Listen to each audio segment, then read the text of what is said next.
Hello everyone, हामी चाहिँ business statistics हेरिरहेका छौँ र बिजनेस स्ट्याटिस्टिक्समा स्क्युनेस र कर्टेसिसको बारेमा हेरिरहेका थियौँ र लगभग स्क्युनेस र कर्टेसिसको हामी एन्डमा आएको छौँ।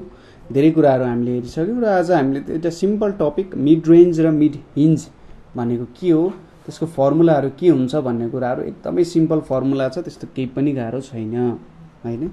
अब सुरुमा हेरौँ मिड रेन्जको कुरा। मिड रेन्ज भनेको चाहिँ कस्तो खालको भ्यालु हो भन्दाखेरि सपोज कुनै पनि डेटामा एउटा लार्जेस्ट भ्यालु आउँछ जेनरली, त्यहाँनेरि कुनै न कुनै भ्यालु त सबसे ठुलो भ्यालु हुन्छ। यसलाई मैले के लेखेँ त भन्दा एक्स लार्जेस्ट भनेर लेखेँ। त्यसपछि एउटा स्मलेस्ट भ्यालु पनि हुन्छ हैन।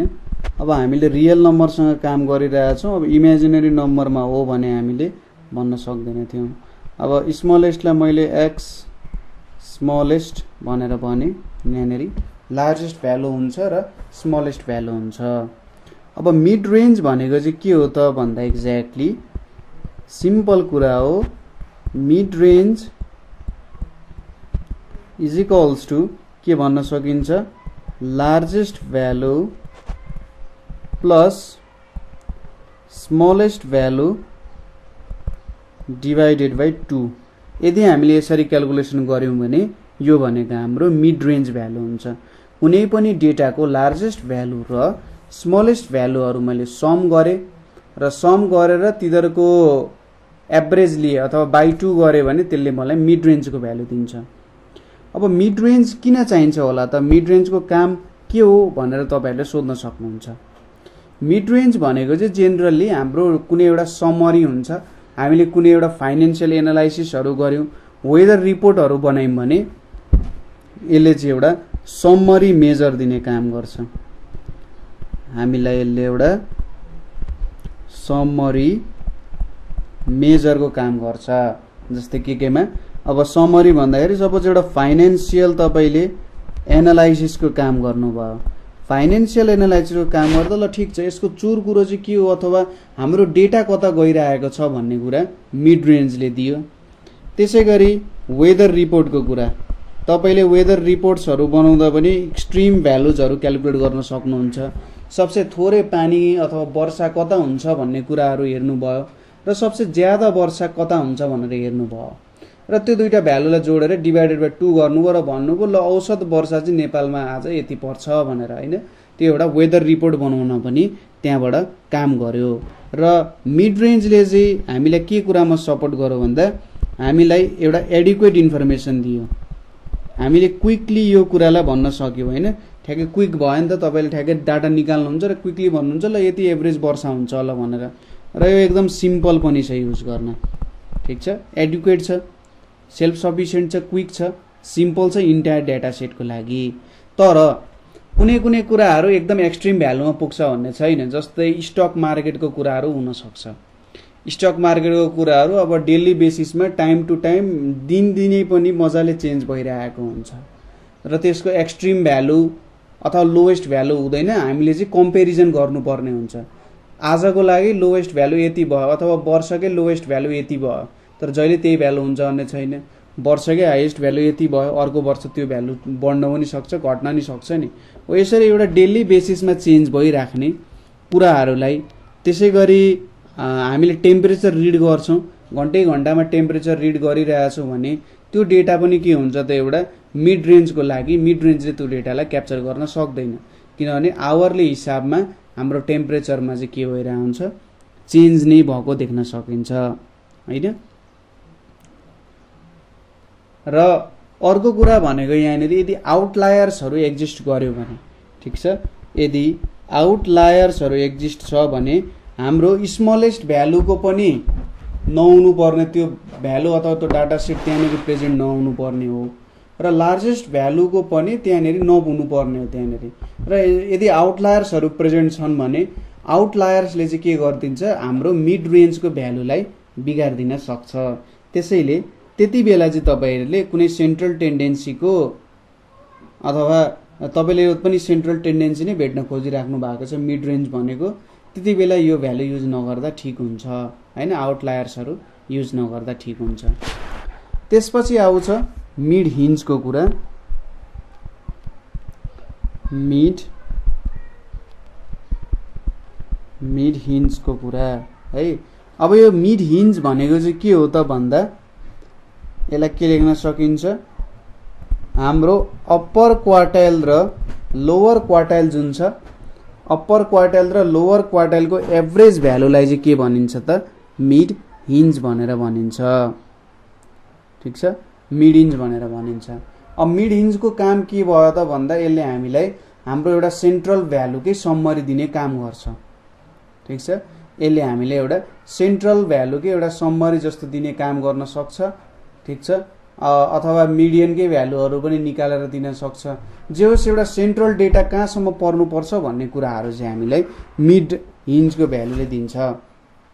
र यदि हाम्रो मिड रेन्जले चाहिँ भ्यालु रङ लिइरहेको छ भने त्यो बेलामा त्यसलाई सुधार्नको लागि अथवा त्यो बिचमा कुन भ्यालु पर्छ अथवा यो भ्यालुमा चाहिँ टेन्टेटिभली मिडियन पर्नुपर्ने हो, यो बिचमा चाहिँ पर्नुपर्ने हो भन्दा हामीले मिड हिन्जको भ्यालु लिएर क्याल्कुलेसन गर्न सकिन्छ। ठिक छ कुराहरू, यो भयो हाम्रो मिड रेन्ज र मिड हिन्जको मेन कुरा। अब यहाँनिर यति हो मेन कुरा। अब म तपाईहरुलाई एउटा आउटलायर्सको अर्को प्रब्लम गरिदिन्छु है। आउटलायर्सको एउटा प्रब्लम गरिदिन्छु, त्यहाँबाट अझै तपाईहरुलाई आउटलायर्समा बुझ्न अझै सजिलो होला है। ठिक छ, आउटलायर्सको क्वेशन सपोज हामीसँग डेटाहरू 210, 190, 200, 240, 260, 320, 520, 260, 350, 410, त्यसै गरी 310 एन्ड 240 छ। अब यो डेटालाई सुरुमा त मैले arranging the data in ascending order गरौँ। Arranging the data in ascending order. ठिक छ, डेटालाई हामी एसेन्डिङ अर्डरमा एरेन्ज गरौँ। एसेन्डिङ अर्डरमा एरेन्ज गर्दा यहाँनिर 200 आयो। ठिक छ, 200 पछि आयो 210, 200 पछि 210 आइपुग्यो, 210 पछि 240 आइपुग्यो, 240 पछि फेरि 240 नै आइपुग्यो। यहाँनिर अगाडि मैले 190 लेख्न बिर्सेछु है, यतापट्टि 190 पनि छ, यहाँनिर 190 पनि छ। 210, 240, 240 आइपुग्यो। अब 240 पछि 260 र 260 दुईटा भ्यालुजहरू छ यहाँ, 260 र 260 यसलाई राखियो। त्यसपछि 260 पछि हाम्रो 310 आउने रहेछ, 310 अनि 320, त्यसपछि 350, 410 र 520 आउने भयो। यति भ्यालुजहरू आउनु भएन, 3, 6, 9, 12, 3, 6, 9, 12। ल 12 वटा डेटा भयो भनेपछि यनको भ्यालु 12 भयो। लोवेस्ट भ्यालु भनेको 190 भयो, सरी यसलाई एसले लेखौँ। स्मलेस्ट भ्यालु भनेको 190 र लार्जेस्ट भ्यालु भनेको 520 हुने भयो हैन, लार्जेस्ट र स्मलेस्ट भेट्यो। अब यहाँनिर सरी, अब आउटलायर्सको लागि त लार्जेस्ट स्मलेस्ट भेटिराख्नु परेन, Q1 र Q3 को भ्यालु चाहिँ चाहिने हो। सो अब Q1 भनेको के हुन जान्छ त, भ्यालु अफ n+1/4 आइटम भनेपछि यो भनेको भ्यालु अफ यहाँ 13/4 हुन्छ। 13/4 भनेको 3.75 आइटम आउन जान्छ। यो भनेको के हुन्छ, third item plus 0.75 fourth item minus third item हुन जान्छ। थर्ड आइटम भनेको 210, 0.75, फोर्थ आइटम भनेको 240 र थर्ड आइटम भनेको 210 भनेपछि 210 प्लस 0.75 इन्टु 30, 0.75 इन्टु 30 भनेको 22.5 आउँछ। यो भ्यालु भनेको 232.5 आयो। त्यसै गरी Q3 को भ्यालु के हुन्छ, value of 3 into n+1/4 item हुन जान्छ। यो भने कति आउँछ, value of 3 into 3.75, sorry 3 into 3.75 भनेको 11.25, 11.25 आइटम आउन जान्छ। कति आउँछ यहाँनिर, अब 11th 11th item plus 0.25 12th item minus 11th item 11th item भनेको कति छ त यहाँ भन्दा 1 2 3 4 5 6 7 8 9 10 11 410 प्लस 0.25 हैन 410 12औं आइटम भनेको 520 माइनस 410 भनेपछि 520 माइनस 410 भनेको 110 आयो इन्टु 0.25 भनेको 410 प्लस 27.5 भनेको 437.5 आउन गयो Q1 र Q3 को भ्यालु यति आयो।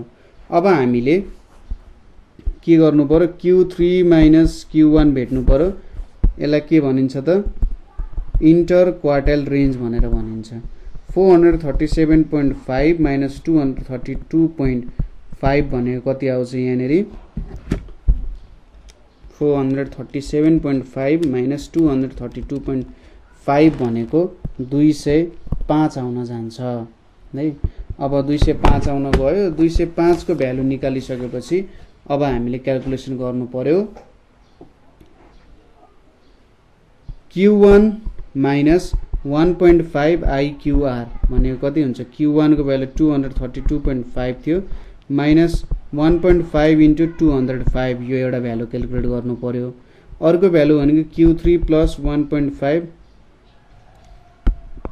IQR चाहिँ है IQR यहाँनेरि IQR भयो।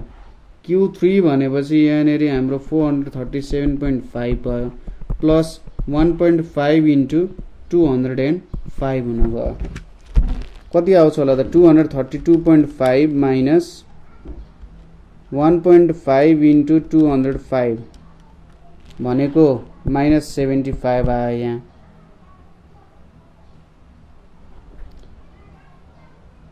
ठिक छ माइनस 75 र उतापट्टि 437.5 प्लस 1.5 इन्टु 205 भनेको 745 आयो। ठिक छ यो दुईटा डेटाहरु आयो यहाँनेरि 23 मा। यहाँनेरि हाम्रो डेटा थोरै मिस्टेक भयो चाहिँ यहाँ 25 चाहिँ हुनु पर्ने हो 25 so 240 30 इन्टु 0.25 हैन 0.25 भनेको यहाँ 7.5 मात्रै आउँछ है धेरै नै लेखिएको छ 75 भने चाहिँ 217.5 आउँछ यहाँनेरि 217.5 आयो। यहाँनेरि अब 3.25 इन्टु 3 भनेको 9.75 आउँछ। अब चाहिँ मिल्ला है 9.7 फिफ्थ आइटम भयो 9.75 भने चाहिँ यहाँनेरि 9th यहाँनेरि 0.75 यहाँनेरि 10 र यहाँनेरि 9th आइटम आउने भयो। अब 9th आइटम भनेको के छ त यहाँ 1 2 3 4 5 6 7 8 9 भनेपछि 320 र यहाँनेरि 10th आइटम भनेको 350 माइनस यहाँनेरि 320 आउने भयो यहाँनेरि 0.75 छ 0.75 इन्टु 30 भनेको 22.5 आउँछ 22.5 यो भनेको कति आउँछ त 432.5 आयो है 432.5 माइनस यहाँनेरि 217.5 432.5 माइनस 217.5 भनेको 215 भनेर आयो। अब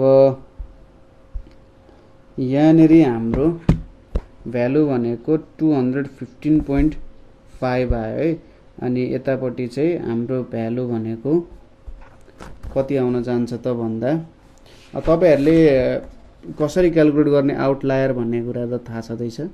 यहाँनेरि हाम्रो Q3 को भ्यालु 432.5 छ यहाँनेरि 215 आइपुग्यो है।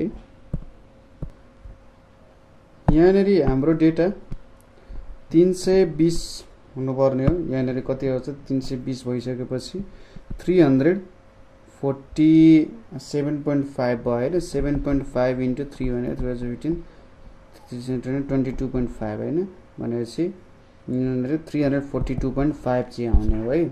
सो यहाँनिर हाम्रो भ्यालु भनेको 342.5 आउने हो। सो 342 माइनस 217 भनेको 125 आउँछ यहाँनिर। ल 125 आयो, यहाँनिर 125 छ र यतापट्टि 217 छ है। 1.5 इन्टु 125 भनेको 187, यो भनेको 217.5 भनेपछि यो भनेको चाहिँ 30 आउन जान्छ, यो भ्यालु 30 आउँछ। त्यसै गरी यतापट्टि 342.5 छ, यहाँनिर 125 छ। 1.5 इन्टु 125 प्लस 342.5 भनेको कति आउन जान्छ त भन्दा हाम्रो भ्यालु, यो भ्यालु भनेको हाम्रो 530 आउँछ।